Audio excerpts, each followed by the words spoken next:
turizera ko mukomeje kumererwa neza ari nako mukomeje kwitegura noheri izaba kuri uyu wa 25 z'ukwezi kwa 12 aho muherereye rero reka nka News Lab TV tubifurize noheri nziza kandi muzagire n'umwaka mushya muhire wa 2026. Turaje rero n'amakuru yacu n'amakuru tugiye kwibanda ku ngingo zitandukanye. Leta ya Kongo igize gutya muri babarwanyi bari batatse bari bageze hariya ku muryango wa Kinshasa, igize gutya yishemo abayobozi babo batatu bakomeye cyane. Ni igisubizo itanze ndetse ni n'ikindi kintu igaragaje ko gikomeye. Muya rero nawe yavuze kuri za ngendo zirimo kugenda zikorwa hirya no hino muri Repubulika ya Demokarasi ya Kongo, cyane cyane mu burasirazuba, zishyigikira ko mama 23 yaguma hariya muri Uvira. Hari ibyo atangaje. Turareba none n'u Burundi, ikibazo cy'u Burundi n'u Rwanda gikomeje kugenda gifata indi ntera, byose turi buze kugenda tubireba turebe noneho, ariko tutarajya kure cyangwa tutarana simbuka mu zindi nkuru. Reka tubanze turebe iyi nkuru ikomeye nanone iri mu gihugu cy'u Burundi. Ni inkuru ubwo mama 23 yarwanaga n'igisirikare cy'u Burundi hariya muri Ruvungi, yagize gutya hari umusirikare ukomeye, n'umusirikare w'umurundi witwa Lieutenant Colonel Patrick Semanirakiza warumaze hafi ibyumweru bitatu avurwa ibikomere yakuye mu gitero yagabweho na drone y'intambara ya mama 23. Uyu mugabo yamaze gupfa, yapfuye kuri uyu wa gatatu mu gitondo ku itariki 24 nibwo uyu mugabo yashizemo umwuka. Yitwa Lieutenant Colonel Patrice Semanirakiza. Uyu rero yarasiwe muri centre ya Ruvungi mu ntara ya Kivu y'Amajyepfo mu gitondo cya tariki 6 z'ukwezi kwa 12, akomereka bikabije. Icyo gihe ari ku kicero cya batayo ya 18 ingabo z'u Burundi zohejwe muri RDC. Uyu musirikare rakimara kuraswa yacyuwe mu Burundi bwangu, ajyanwa mu bitaro bya Tanganyika Care, biri mu byakiriye inkomere nyinshi z'abasirikare b'u Burundi barwaniraga mu burasirazuba bwa Kongo. Byagaragaye ko abaganga muri ibi bitaro batashoboraga kuvura Lieutenant Colonel Manirakiza kuko ibisebe byakomeje kugenda bibora aho gukira. Aba baganga basabwa yuko uyu mugabo yajya kuvurirwa mu gihugu cy'Ubuhinde, ariko ubuyobozi bw'igisirikare burabyanga bubitera utwatsi. Amakuru rero ubungubu arimo kuva i Bujumbura aremeza ko hari abandi basirikare benshi bakiriwe n'ibi bitaro bya Tanganyika Care bamaze iminsi bicwa n'ibikomere bakuye ku rugamba kubera kubura ubuvuzi bukwiye. Urugamba rero rwabereye mu kibaya cya Rusizi mu ntangiriro z'uku kwezi kwa 12, rwapfiremo abasirikare benshi b'u Burundi, abandi benshi bafatwa miri, abarokotse basubira mu gihugu cyabo. Lieutenant Colonel Atanazi Minani wapfuye ku itariki 4 z'ukwezi kwa 12 nawe yarashwe na drone ya mama 23 ubwo yamusangaga mu gace ka Rubarika. Abasirikare batatu bamurindaga nabo bakaba barapfuye. Ubu rero undi cyamenyekanye ko yapfuye ni Lieutenant Colonel Patrice Manirakiza wo mu Burundi. Reka rero tutarakomeza n'izindi nkuru zacu, ubwire ngo wowe kigera bwa mbere kuri iyi channel News Lab TV, kora subscribe, kujya muri comment utubwire n'ikiganiro kiba kihabera, hanyuma ujye ukora like ndetse na share kugira ngo dukomeze kuzajya twibanira muri aya makuru. Reka rero iyo niyo nkuru yari yasaga nihutirwa cyane y'uwo musirikare w'umurundi wishwe arashwe na mama 23. Ibikomere rero yatewe bikaba ari byo byaje kumuhitana. Reka turebe situation iri muri Bukavu. Situation iri muri Bukavu, mujyi wa Bukavu mu majyepfo ya Kivu. Ubu ngubu ngo hongeye kugaruka agahenge. Ejo nibwo twabonye Wazalendo barimo babyina bavuga twagarutse muri Bukavu yacu, twongeye kugaruka. Ubu ngubu tugiye guhangana na mama 23, bakaba noneho baranarashe, ariko ngo barasa bitewe n'itegeko bahawe na leta ya Kinshasa ivuga ngo mugomba gutatanya abigaragambya barimo gusaba cyane ko mama 23 itakurwa hariya mu mujyi wa Uvira, ahubwo ngo hagomba kubaho ibiganiro, le dialogue national. Ibyo biganiro rero barimo gusaba bikaba nibyo bigaragambiriza, ariko hakigaragambya abari mu bice byigaruriwe na mama 23. Uvira ejo bundi bashatse kwigaragambya, Wazalendo irabarasa cyane ariko. Hanyuma Bukavu rero ejo nabo bashatse kwigaragambya, hoba harimo n'abaki babikoze, ariko ngo Wazalendo nabo irasa isenya inzu z'abaturage n'ibindi bitandukanye.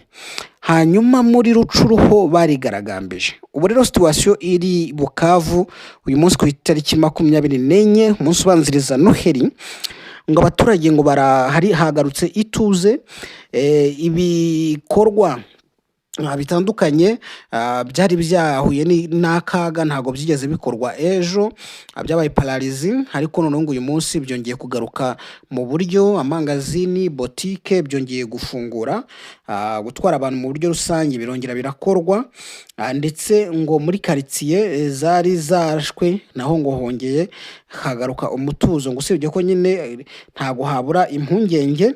Ariko ibyo ngibyo nk'uko birimo bitangazwa, ejo harashwe amasasu nyine kuva mu gitondo, ariko ngo ubu ngubu umutekano wagarutse hariya muri Bukavu, ibintu ngo byongeye kuba amahoro rwose, nta kibazo, Bukavu iratekanye.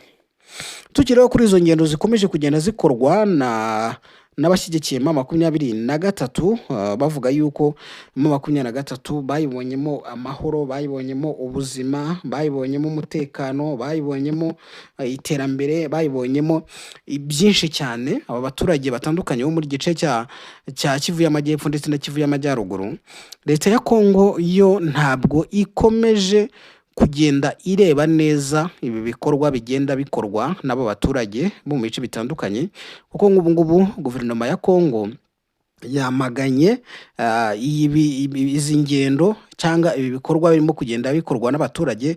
Bavuga yuko ngo ari M23 iba yabifahatiye, iba yabashyizeho iterabwoba kugira ngo babikore. Ati rero ibyo ngibyo byo gukoresha abaturage imyigaragambyo ngo bakora ingendo zo gushyigikira M23, ati ndetse no kwamagana igitutu cya Leta Zunze Ubumwe za Amerika, bavuga yuko ngo M23 igomba gusubira muri Uvira, bati turabyamaganye ntago ari byo. Ni mu itangazo rero ryasohowe na Minisiteri y'Itumanaho ndetse n'itangazamakuru, ivuga ko ibyo bikorwa ari manipulation politique no gufata bugwate abasivili. Ati iryo ngiryo ni cengezamatwara rya politique ndetse no gufata bugwate abaturage b'abasivili. Ati ibyo ngiryo turabyamaganye, fata umuturage ukirirwa umugendesha.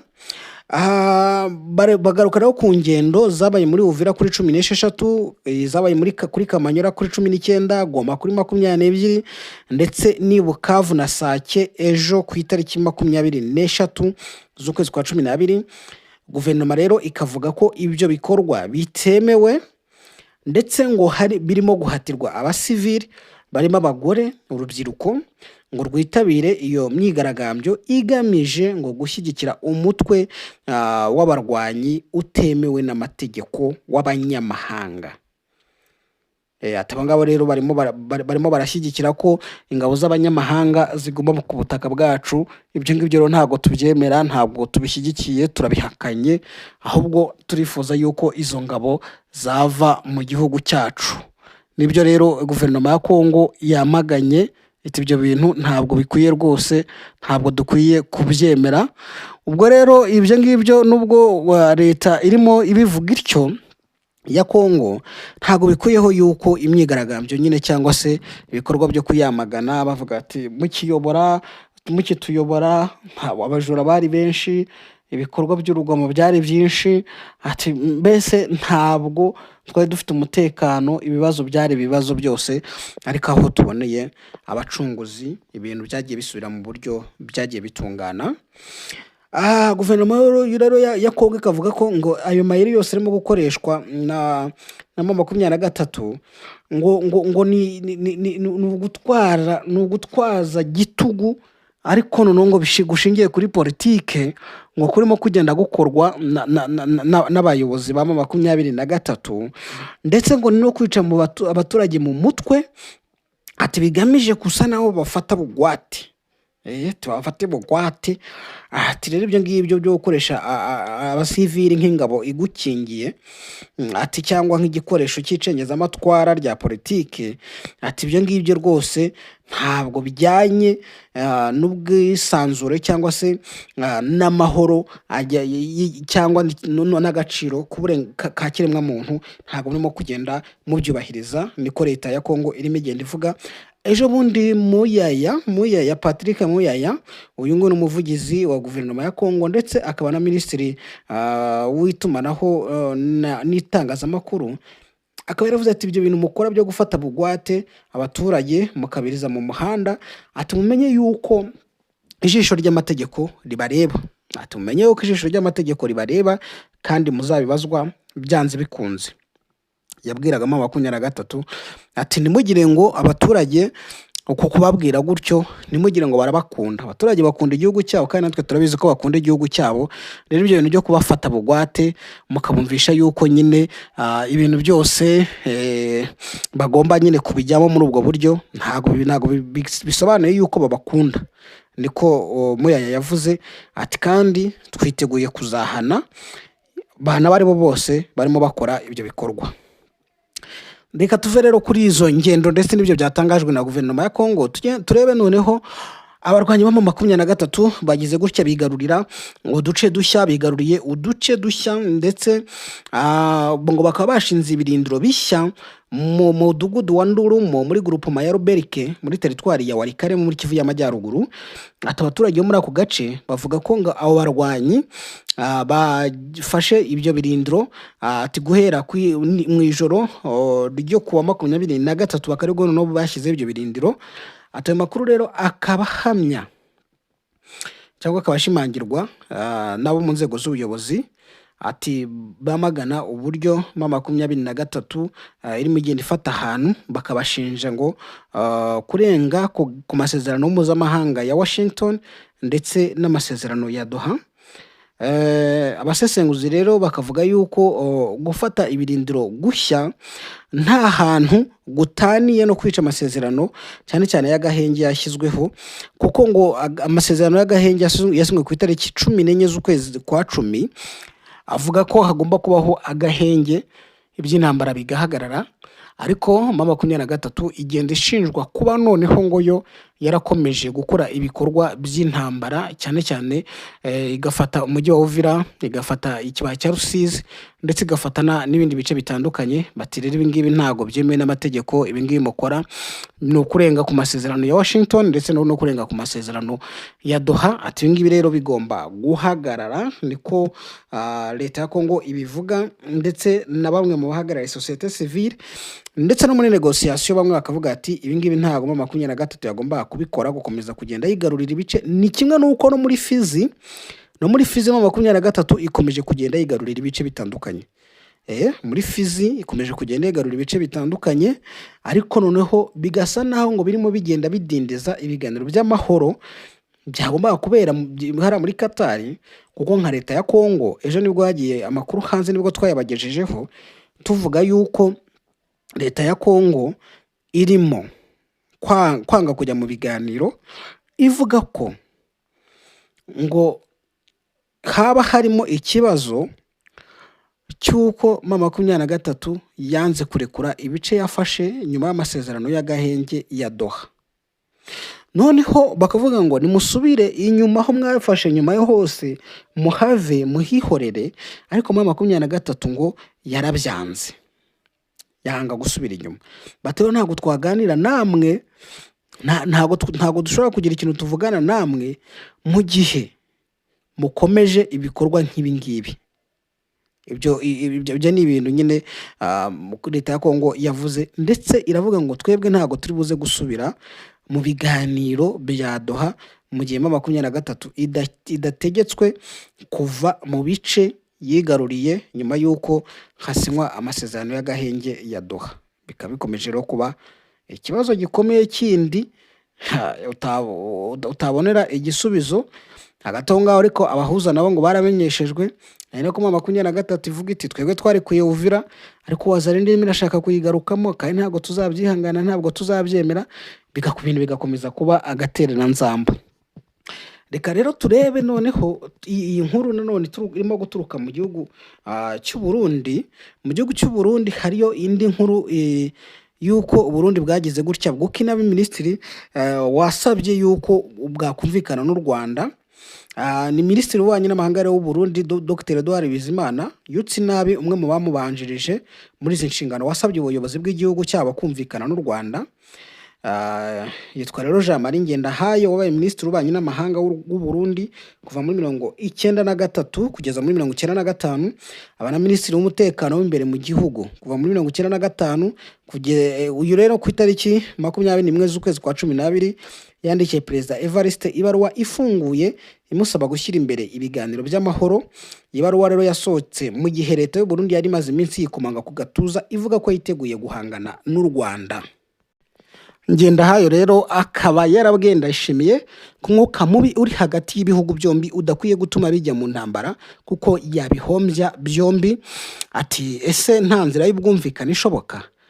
Nta bagore n'abagabo tugifite bakwicara hamwe bagashaka inzira y'amahoro yo gukemuriramo ibyo tutumvikana, uko byaba bikomeye kose, uko byaba bigoye kose.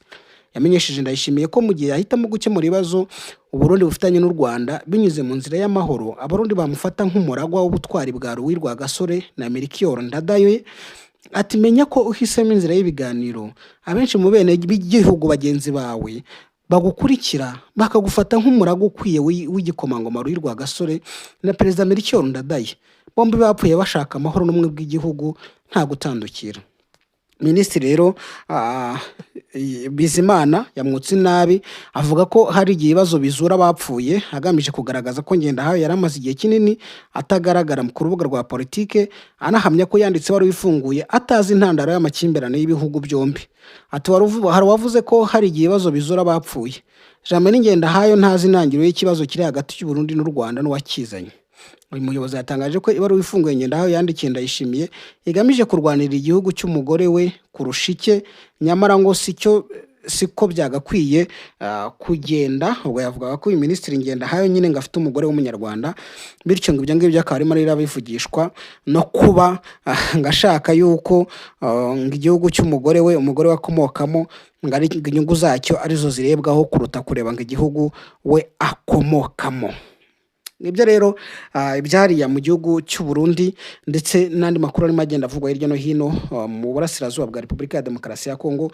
Twongere guhurira kuri uyu murongo tugaruka mu makuru agezweho, ariko niba utarakora subscribe, turagusaba ngo ukore subscribe kugira ngo tujye tubasha kwibanira muri aya makuru tugutegurira kandi tugenda tukugezaho umunota ku wundi, isaha ku isaha. Kora like, kora share, tujye tubasha gukomeza kubana.